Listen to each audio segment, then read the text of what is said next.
એ બાંધણીની સાડી છે, જેના માટે એક બ્લાઉઝ બનાવવાનો છે. એની ઉપર કઈ રીતનું બનાવવું, કેવી રીતનું કરવું, હું તમને એક આઈડિયો આપું છું.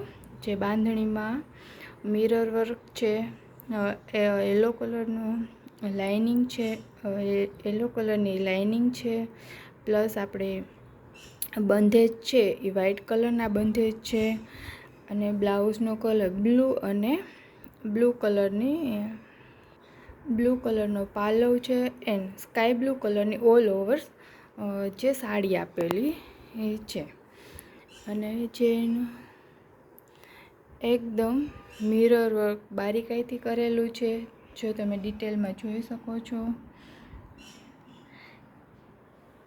એની ઉપર આ રીતનું બ્લાઉઝ બનાવેલું છે, જે પણ તમે જોઈ શકો છો કે જો આમાં મિરર આપેલા છે સાડીમાં, એ જ રીતના બ્લુ કલરના મિરર બનાવેલા છે. અને આપણો પલ્લુ છે એ બ્લુ કલરનો છે, એટલે બ્લુ કલરના નીચેના મિરર બનાવેલા છે, અને સાડી ઓલ ઓવર છે એ સ્કાય બ્લુ કલરની છે, જે સ્કાય બ્લુ કલરના ઉપરના મિરર બનાવેલા છે. અને અંદરના જે ફ્લાવર છે એ સ્કાય બ્લુ કલર અને બ્લુ કલરના બનાવેલા છે, જે તમે જોઈ શકો છો. અને સાડી ઉપર એના બંધેજ ને બધું આમ સરસ રીતે રાખેલું છે. આમાં વ્હાઈટ મોતીનો યુઝ કરેલો છે, વ્હાઈટ મોતીનો યુઝ કરેલો છે. જે આપણે વ્હાઈટ મોતી આની ઉપરથી લીધા છે, આપણે બંધેજ વ્હાઈટ કલરના છે, એટલે વ્હાઈટ કલરના મોતી આમાં છૂટા છૂટા નાખેલા છે, બંધેજ છે એ રીતના. અને એ જ રીતના મિરરમાં પણ છૂટા છૂટા મોતી યુઝ કરેલા છે, જે આપણા બંધેજની ડિઝાઇન ઉપરથી ડિસાઈડ કરેલા છે. તમે જોઈ શકો છો કે સાડી સાથે બ્લાઉઝ કેટલું સુંદર લાગે છે. આ બંને સ્લીવ છે બ્લાઉઝની.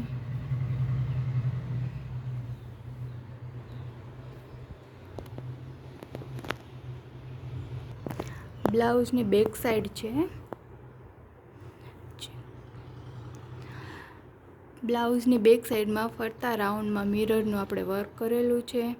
ચોરસ મિરર છે અને રાઉન્ડ મિરર છે, જેમાં તમે જોઈ શકો છો. અને આજુબાજુ મોતી ટાંકેલા છે, જે આપણે સાડી અને બ્લાઉઝના મેચિંગમાં આવે એ રીતનું કરેલું છે.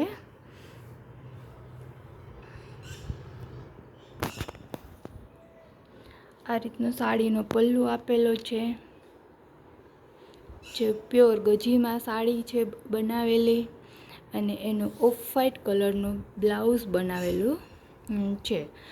જે પણ આપણે ઓફ વ્હાઈટ કલર એ પણ આપણે બંધેજ આપણા જે આપેલા છે એમાંથી કલર ડિસાઈડ કર્યો છે અને ડિઝાઇન ઉપર નાખેલી છે. જેને તમે જોઈ શકો છો કે સાડીના પલ્લુ એકદમ ગૂંથણીથી એનું ગૂંથણીથી વર્ક કરેલું છે, ટેસલ્સ કરેલા છે, એ પણ તમે જોઈ શકો છો, ગૂંથેલા છે સાડીમાં. આ કંઈક નવો અને યુનિક કોન્સેપ્ટ આપેલો છે.